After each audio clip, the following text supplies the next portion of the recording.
नमस्कार, खबरों की खबर में आपका स्वागत है। एक एक करके सुशांत सिंह राजपूत की आत्महत्या से जुड़ी गुत्थियां सामने आती जा रही हैं। एक एक मोहरे बेनकाब होते जा रहे हैं। कल तक जिस रिया की महेश भट्ट के साथ की अंतरंग तस्वीरें सोशल मीडिया में वायरल हो रही थी, जो सुशांत को पागल घोषित करने वाले गैंग की मोहरा बन गई थी, उसे अब कानून ने धर दबोचा है।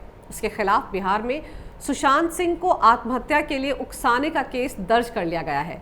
जी हां, मैडम रिया की मुश्किलें बढ़ती जा रही हैं। बिहार के मुजफ्फरपुर में पताही के रहने वाले सुशांत के फैन कुंदन कुमार ने रिया के खिलाफ मुजफ्फरपुर के सीजेएम कोर्ट में केस दर्ज करवा दिया है। रिया के खिलाफ आईपीसी की धारा 306 और 420 के तहत मामला दर्ज किया गया है। अब इस मामले पर 24 जून को कोर्ट में सुनवाई होने जा रही है। कुंदन ने अपनी याचिका में आरोप लगाया है कि रिया चक्रवर्ती ने सुशांत सिंह राजपूत का जमकर इस्तेमाल किया और सुशांत को मानसिक और आर्थिक रूप से प्रताड़ित भी किया। और तो और जब रिया का करियर सेट हो गया तो उन्होंने सुशांत को छोड़ दिया। कुंदन सुशांत सिंह राजपूत के एक बहुत बड़े फैन रहे हैं और उनके बाकी फैंस की तरह ये बात समझ नहीं पा रहे हैं कि सुशांत ने अचानक ऐसे कैसे आत्महत्या कर ली। पहले ये समझ लेना ज़रूरी है कि रिया चक्रवर्ती दरअसल हैं कौन। मैंने तो इनका नाम उसी दिन सुना था जिस दिन सुशांत सिंह की आत्महत्या की खबर सामने आई थी। उससे पहले तो मुझे पता तक नहीं था कि इस नाम की कोई एक्ट्रेस बॉलीवुड में है भी या नहीं। दरअसल ये एक स्ट्रगलिंग एक्ट्रेस है। मेरे डैड की मारुति में इसने काम किया है और हाफ गर्लफ्रेंड में भी एक छोटा सा रोल किया है। इससे ज़्यादा कुछ और इनकी बॉलीवुड में औकात फ़िलहाल नहीं है। हाँ, इन मोहतरमा को बॉलीवुड में लाने वाले भी और कोई नहीं है, इनके बुद्धा महेश भट्ट ही हैं। रिया पिछले करीब 1 साल से सुशांत के बांद्रा वाले घर में उनके साथ रह रही थी। वो सुशांत की ज़िंदगी का एक अहम पहलू बन चुकी थी पिछले 1 साल में। खुद वो एक स्ट्रगलिंग एक्ट्रेस थी और फिल्म में किसी भी तरीके से हीरोइन का रोल पाने के लिए बेकरार थी, लेकिन इनकी तो लॉटरी निकल आई सुशांत सिंह राजपूत की शक्ल में। वो इन मैडम के मुकाबले कहीं ज़्यादा कामयाब एक्टर थे, जिनका बॉलीवुड में एक बड़ा नाम था। कई कामयाब फिल्में उन्होंने बॉलीवुड को दी थी। तो जब इस तरह के एक कामयाब एक्टर से दोस्ती हुई या दोस्ती जानबूझकर किसी के कहने पर की गई, ये एंगल मुंबई पुलिस को समझना ज़रूरी है। सुशांत इनके प्यार में पड़ गए थे या मोहतरमा ने उस कामयाब एक्टर को फांस लिया था किसी के कहने पर? जी हाँ, किसी के कहने पर। ये मैं इसलिए कह रही हूँ क्योंकि तस्वीरें बताती हैं कि ये महेश भट्ट के बेहद करीब रही हैं। वो तो इनके मेंटोर हैं। याद है ना क्या लिखा था रिया चक्रवर्ती ने अपने इंस्टाग्राम पर? हैप्पी बर्थडे मेरे बुद्धा सर, आपने मुझे प्यार से संभाला, प्यार दिया और मुझे उड़ना सिखाया। आप एक ऐसे इंसान हैं जो दूसरों को रोशन करते हैं। ये सारी बातें रिया ने लिखी थी 71 साल के बूढ़े महेश भट्ट के लिए। लेकिन ये तस्वीरें रिया ने सुशांत की आत्महत्या के बाद अपने अकाउंट से डिलीट कर दी थी। अब अगर मन में चोट नहीं था तो ये तस्वीरें डिलीट क्यों की गई?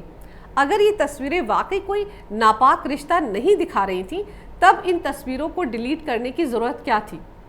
ये बॉलीवुड है, यहाँ बिना मतलब के रिश्ते बहुत कम होते हैं। हर रिश्ते में लेन देन की बात छिपी रहती है और इसी मायावी दुनिया में कास्टिंग काउच भी होता है और इसी मायावी दुनिया में पैसे के लिए रिश्ते तार तार भी होते हैं। सुनहरे पर्दे पर खुद को देखने की ललक ना जाने कितने गुनाह करवा देती है। खैर, ये मत भूलेगा कि रिया चक्रवर्ती सुशांत की ज़िंदगी की वो अहम कड़ी है जिसे सुशांत के बारे में सब कुछ पता है। हैरानी की बात तो यह है कि वो सुशांत की आत्महत्या से 4 दिन पहले उनका घर छोड़कर अपनी सहेली के घर शिफ्ट हो गई थी। क्यों शिफ्ट हो गई थी? क्या उनका और सुशांत का ब्रेकअप हो गया था? अगर हाँ, तो क्या वजह थी? कहा तो जाता है कि पिछले 1 साल से वो सुशांत की ज़िंदगी को पूरी तरह से कंट्रोल कर रही थी। सुशांत कौन सा प्रोजेक्ट करने वाले हैं, कौन सी स्क्रिप्ट सुनने वाले हैं, ये सब कुछ रिया मैडम को पता रहता था। वो खुद उसमें हिस्सेदार होती थी। बॉलीवुड के लोग तो ये भी बता रहे हैं कि इन मैडम के चक्कर में सुशांत ने डायरेक्टर्स को कहना शुरू कर दिया था कि उनकी फिल्म की हीरोइन रिया ही होनी चाहिए।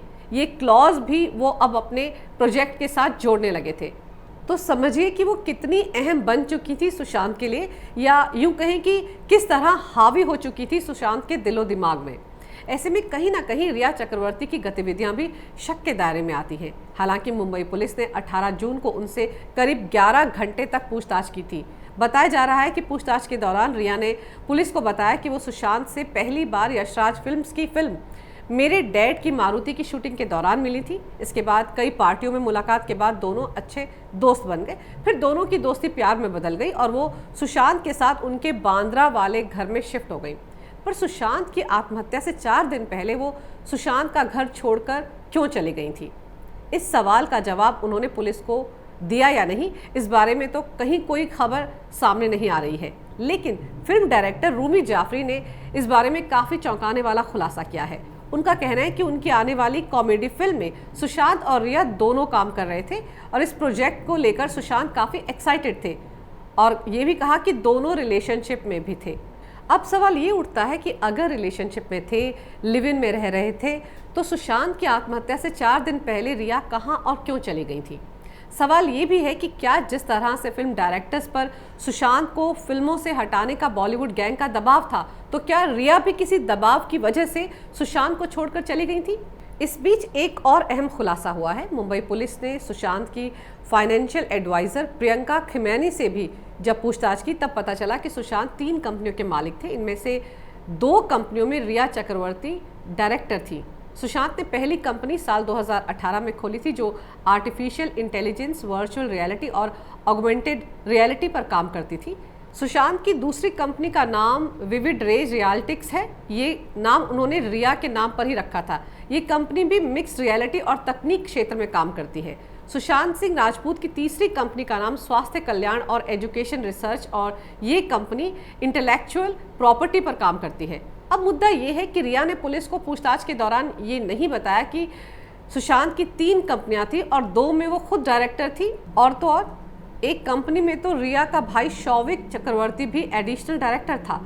लेकिन ताज्जुब की बात यह है कि रिया चक्रवर्ती से जब पुलिस ने पूछताछ की, तब उसने इन बातों का, यानी सुशांत की इन 3 कंपनियों के बारे में और उनकी फाइनेंशियल ट्रांजैक्शंस के बारे में कोई भी जानकारी पुलिस को क्यों नहीं दी। अब इसीलिए मुंबई पुलिस एक बार फिर रिया को पूछताछ के लिए बुलाने वाली है।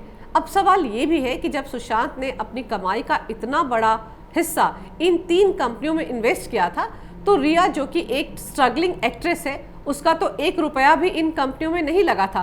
तो किस औकात से वो इन 2 कंपनियों की डायरेक्टर बन गई थी और अपने भाई को भी एडिशनल डायरेक्टर बना दिया था? साफ है कि रिया ने सुशांत के करियर के साथ साथ उनके फाइनेंसेस को भी अपने कंट्रोल में ले लिया था। कमाल है, पुलिस को इस एंगल के बारे में पता ही नहीं था। खैर, अब मैडम पर शिकंजा कसता जा रहा है। एक तरफ मुजफ्फरपुर में केस दर्ज हो चुका है, तो दूसरी तरफ मुंबई पुलिस फिर से पूछताछ करेगी। तो अब ये तो पूछा ही जाएगा कि इन 3 कंपनियों की बात रिया ने क्यों छिपाई। एक बात और, रिया ने खुद पुलिस से पूछताछ में कहा था कि सुशांत के परिवार वाले उसे पसंद नहीं करते, और जब वो कूपर अस्पताल गई थी तब उन्होंने साफ कहा था कि वो अंतिम संस्कार के लिए ना आए। तो अब सवाल ये उठता है कि क्यों सुशांत के घर वाले रिया को पसंद नहीं करते थे? क्या उन्हें ये पता था कि सुशांत की 3 कंपनियों में से 2 की डायरेक्टर रिया है? क्या उन्हें भी लगता था कि रिया सिर्फ पैसे के लिए ही सुशांत की गर्लफ्रेंड बनी है? ये एक ऐसा एंगल है जिस पर मुंबई पुलिस को ज़्यादा ध्यान देने की ज़रूरत है। खैर, अब पुलिस दोबारा रिया से पूछताछ करने वाली है, उससे कुछ नई बातें ज़रूर सामने आएंगी। लेकिन इस बीच सुशांत की डिप्रेशन की थ्योरी को बड़ा झटका लगा है। सुशांत का डिप्रेशन में इलाज करने वाला डॉक्टर, याद है ना आपको, सोशल मीडिया पर 3 दिन पहले डॉक्टर केसरी चावड़ा का बयान खूब सुर्खियां बटोर रहा था। कहा जा रहा था कि डॉक्टर चावड़ा ने पुलिस को बताया है कि सुशांत 6 महीने से डिप्रेशन का इलाज उनसे करवा रहे थे। और फिर हमने कैपिटल टीवी पर यह सवाल उठाया था कि कोई भी साइकेट्रिस्ट अपने मरीज के बारे में ऐसी गोपनीय जानकारी सार्वजनिक कैसे कर सकता है? उसका बयान मीडिया में कैसे आ सकता है? किसने ये बयान प्लांट करवाया है मीडिया में? कहीं मुंबई पुलिस ने तो डॉक्टर चावड़ा का ये बयान लीक तो नहीं किया है? इसके बाद ही डॉक्टर चावड़ा ने सफाई पेश कर दी है और कहा है कि उन्होंने किसी तरह का अपने पेशेंट की कॉन्फिडेंशियलिटी के साथ कोई ब्रीच नहीं किया है, और जो खबरें सोशल मीडिया पर वायरल हो रही हैं वैसा कुछ भी उन्होंने कहा ही नहीं है। उनका कहना है कि डीसीपी जोन 9 अभिषेक त्रिमुखे के सामने 3 मिनट में उनका बयान दर्ज कर लिया गया था, लेकिन मीडिया ने मनगढ़ंत कहानियां बना दी।